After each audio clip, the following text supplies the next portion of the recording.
Hello, we are the Knickerbocker family. In 2014, the Lord allowed our family to move to Kathmandu, Nepal, to minister among the Tibetan people. While learning the language and culture, we realized we needed to find a way to communicate the gospel in a way that made sense to a people who never had heard anything about God and the Bible. I soon began writing Bible studies about understanding Bible Christianity, and we have made several videos available on our evangelistic website, pilgrimoftruth.com. One of my favorite experiences in Nepal was traveling to villages. In 2 different villages, we were able to have a team of preachers present a gospel seminar, giving an overview of creation to Christ using the Bible studies. This was a tremendous help for the young believers to see God's overall plan from Genesis to Revelation in just 8 sessions. Though COVID-19 has limited our ability to travel and hold more seminars, I have discovered that God may have other plans. You see, there are thousands of villages that are isolated, with most of the inhabitants being illiterate. They have been in bondage for centuries to their Hindu or Buddhist beliefs. Many of these villages will speak their own indigenous languages.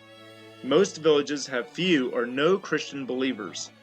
For the lonely families who cannot read, they are susceptible to being swayed by false teachers.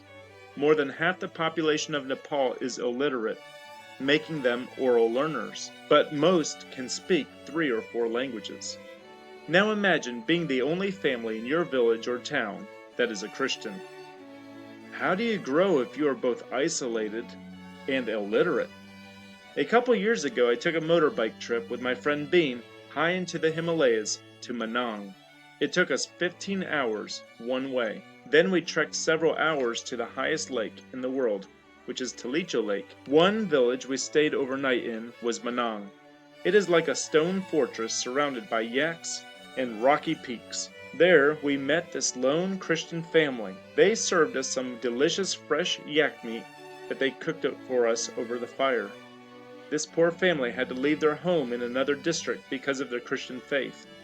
The lady was not allowed to go to the public well for water. But this isolated family has another challenge. They are illiterate. We learn that there is another Christian nearby who visits and reads the Bible to them once a week.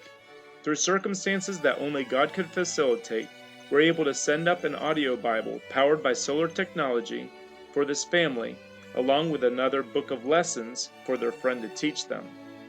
I remembered a ministry that I had heard about years ago. I had heard that some missionaries had Bible lessons translated, recorded, and downloaded onto solar-powered MP3 players. Then they were delivered to remote areas on a monthly basis. Then there was follow-up to answer questions and trade out the devices with more content.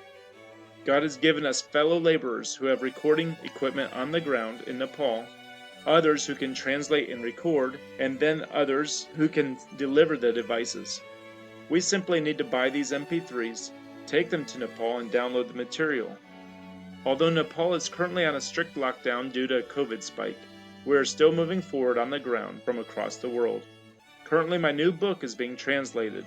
It is entitled Finding Freedom: True Stories of People Who Met Jesus.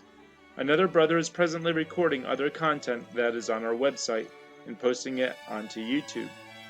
Please pray for God's Word to continue to be proclaimed through every medium available. The lost are fearful and without hope. The believers need encouraged and to be grounded in sound doctrine. We can each partner to pray, give, and go.